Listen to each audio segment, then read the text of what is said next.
the video got cut off, Salakia. But the people that, that are living wicked, they are going to be, that heard the prophets, they are going to be in a much more terrible state, man. Okay, the scripture says it was better for them to hang a milestone around their neck. Okay, it says it here. Matthew chapter 18 verse 6. But whoso shall offend one of these little ones which believe in me, okay, the prophets, it were better for him that a millstone were hanged about his neck. A millstone is a big stone wherewith they used to make, bread back in the days. Basically grind grain to make bread out of, for example, It's a heavy stone, man, Plus our name is that great millstone, okay? And that he was drowned in the depth of the sea. So it's better for you to commit suicide, basically, man, than to offend one of the prophets. Okay? So let's continue. Psalms chapter 37, again, verse 25. I have been young and now I am old, yet have I not seen the righteous forsaken, nor his seed begging bread. He is ever merciful and lendeth, and his seed is blessed. Depart from evil, and do good, and dwell forevermore. For the Lord loveth judgment, and forsaketh not his saints. His saints are the Israelites, the so-called Negroes, the so-called Latinos, the so-called Native Americans.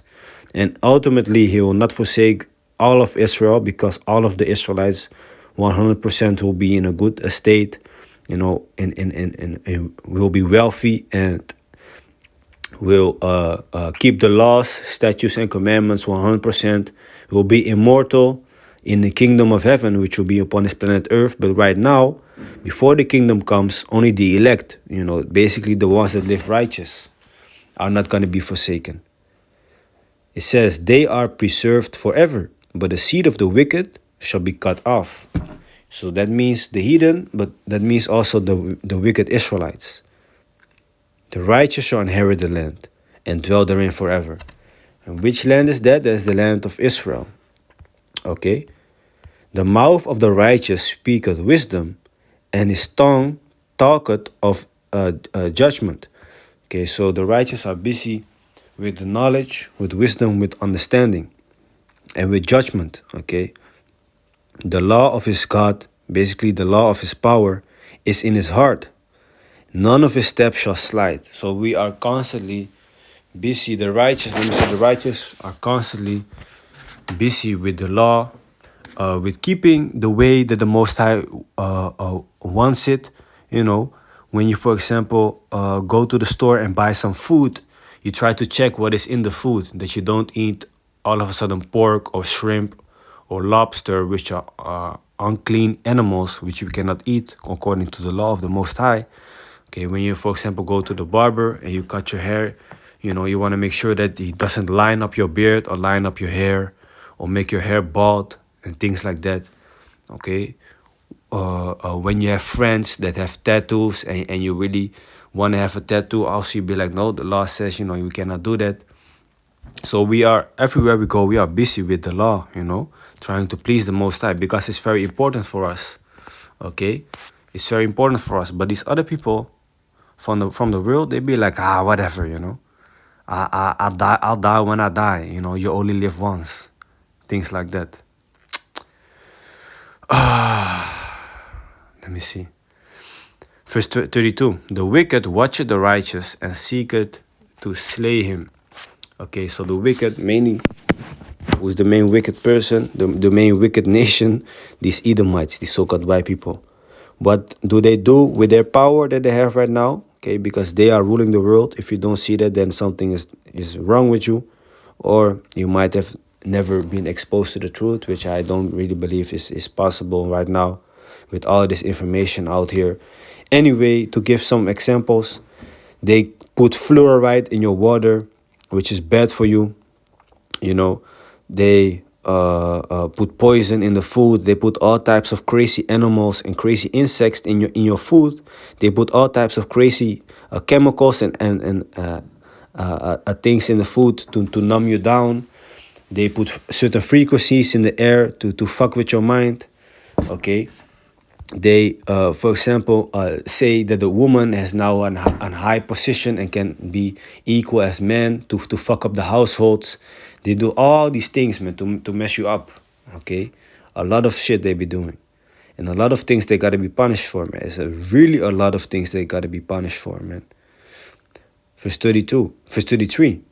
The Lord will not leave him in his hand, nor condemn him when he is judged. So the Most High will not leave the righteous in the hands of the wicked. Basically, forget him. Okay, he will save them.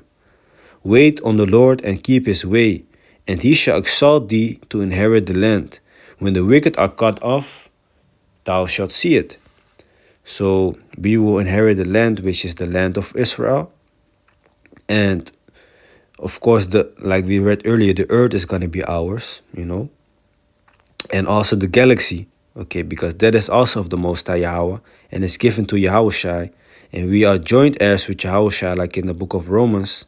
So therefore, we have a part of what Yahushai has been given, which is the whole everything, basically. So when will we see the kingdom? When the wicked are cut off, when these Edomites, so-called white people, are taken out of their rulership. Okay, because these people that live in the land of Israel today, they are not the real inhabitants of that land. Also not the Palestinians. Okay. Verse 35. I have seen the wicked in great power, and spreading himself like a green bay tree. So they grow very quick. They are everywhere, man. Their influence is everywhere. They themselves are everywhere. They were so-called Pharaoh. Meanwhile, we know from the hieroglyphs that the ancient Egyptians were dark-skinned. But even though we can see the evidence is clear, people still believe that the Edomites, the so-called white people, were Egyptians. And they themselves portray them as this, They portray themselves as these great kings and nobles and Vikings, which they weren't even the Vikings. The Vikings were also dark skinned, Israelites. The Spartans from the movie, for example, 300 Sparta, they also portray themselves as Spartans, which they were not Spartans. Okay, those were also dark skinned Israelites. What else, man? There's so many things that they be lying to you about concerning the history. Okay, they weren't even the original Grecians. The original Grecians were Japhetic people. Okay, the ones from, I believe, Indonesia and Java and stuff like that. Okay, so they've been lying a lot, man. Okay, verse 36. Yet he passed away, and lo, he was not. Yea, I sought him, but he could not be found. Yeah, man, because after a while, in the kingdom, they will be done, man. They will be done away after 1,000 years of slavery, and then they will be exterminated and we won't even remember them. Just like how you, for example, shoot an arrow in the air and the arrow has hit a target. You cannot see the trajectory of the arrow in the wind, It's gone. Or when a boat passes by, let's say from point A to point B is 500 meters, okay? When he enters the last 20 meters before he reaches his destination, the first 20 meters, you're not going to see where it came from. You're not going to see it in the water, nowhere. It's basically gone. It's untraceable. That's how these Edomites will be untraceable, nowhere to be found as a nation. So this is Obadiah chapter 1, verse 18. And the house of Jacob shall be a fire, and the house of Joseph a flame, and the house of Esau for stubble, and they shall kindle in them and devour them. So the Israelites will devour the Edomites, the so-called, Negroes, so-called Latinos, so-called Native Americans, who basically destroy these so-called white people. That is real vengeance that's going to come. That's vengeance that's going to come. And there shall not be any remaining of the house of Esau, for the Lord has spoken it. That means they will be totally wasted away. They will be totally destroyed, totally killed. Not one person of the bloodline, of the seed line of Esau will be left. Job chapter 20, verse 5. That the triumphing, so basically the glory, if I'm saying correct, that the triumphing of the wicked is short and the joy of the hypocrite but for a moment, though his excellency So the excellency from the wicked, though his excellency mount up to the heavens, and his head reach unto the clouds, yet he shall perish forever like his own dung. Dung means basically shit. So even though they really think that they are the shit, they will literally be shit, because they will be taken down and be forgotten, man. Be punished hardcore. They which have seen him shall say, where is he? He shall fly away as a dream, and shall not be found. Yea, he shall be chased away as a vision of the night. Okay, basically no more Edomites, no sign of them, nothing. Completely gone, bye. Psalms 37. Let me see. Verse 37. Mark the perfect man, and behold the upright. For the end of that man is peace. Okay, the righteous, they will have, eventually they are the ones that will have peace.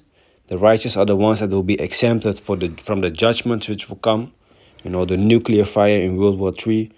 And they will have peace, So let me see, verse 38. But the transgressors shall be destroyed together. So everybody that transgresses the law, okay, the wicked Israelites, the wicked nations, the heathens, the nasty ones, the ones that can commit abominations, all gonna be cast into their destruction, right? The end of the wicked shall be cut off. Okay, so let's see, verse 39. But the salvation of the righteous is of the Lord. He is their strength in the time of trouble, and the Lord shall help them and deliver them. He shall deliver them from the wicked and save them, because they trust in him. Amen. Okay, so I hope this video was edifying. And with that, I want to give all praises and highest honor to the Most High Yahweh. Ba'ashem Yahushai, Ba'ashem Kakadash. I want to give double honor to my elder apostles and teachers of Great Millstone. And peace and salutation to the sincere Akyam across the world, who are spreading this knowledge and truth and sincerity. And may the election be upon your households. Shalom.